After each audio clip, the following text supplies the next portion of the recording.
Hi friends, ఎప్పుడు ఒకే రకమైన పకోడీలు కాకుండా డిఫరెంట్గా క్యారెట్తో పకోడీ చేసుకుందాం. దీనికోసం క్యారెట్ని తురిమేసేసుకుని ఓ బౌల్లో వేసుకుని కప్పు శనగపిండి, చిలికలుగా కట్ చేసిన ఉల్లిపాయ ముక్కలు, పచ్చిమిరపకాయ ముక్కలు, రుచికి తగినంత ఉప్పు, చాట్ మసాలా వేసేసుకుని వాటర్ ఏమీ లేకుండా గట్టిగా ప్రెస్ చేసుకుంటూ కలుపుకోవాలి. ఫ్రెండ్స్, ఇక్కడ గుర్తుపెట్టుకోండి, వాటర్ వెయ్యక్కర్లేదు. ఎందుకంటే క్యారెట్లోనూ ఉల్లిపాయ ముక్కల్లోనూ తడిదనం ఉంటుంది. ఆ తడి సరిపోతుంది.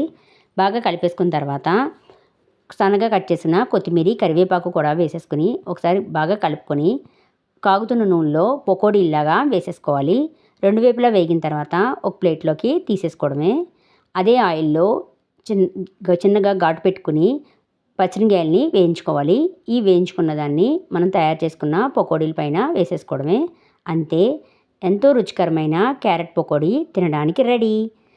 ఈ సాయంత్రం టైంలో మీరు కూడా తయారు చేసుకుని టేస్ట్ చేయండి.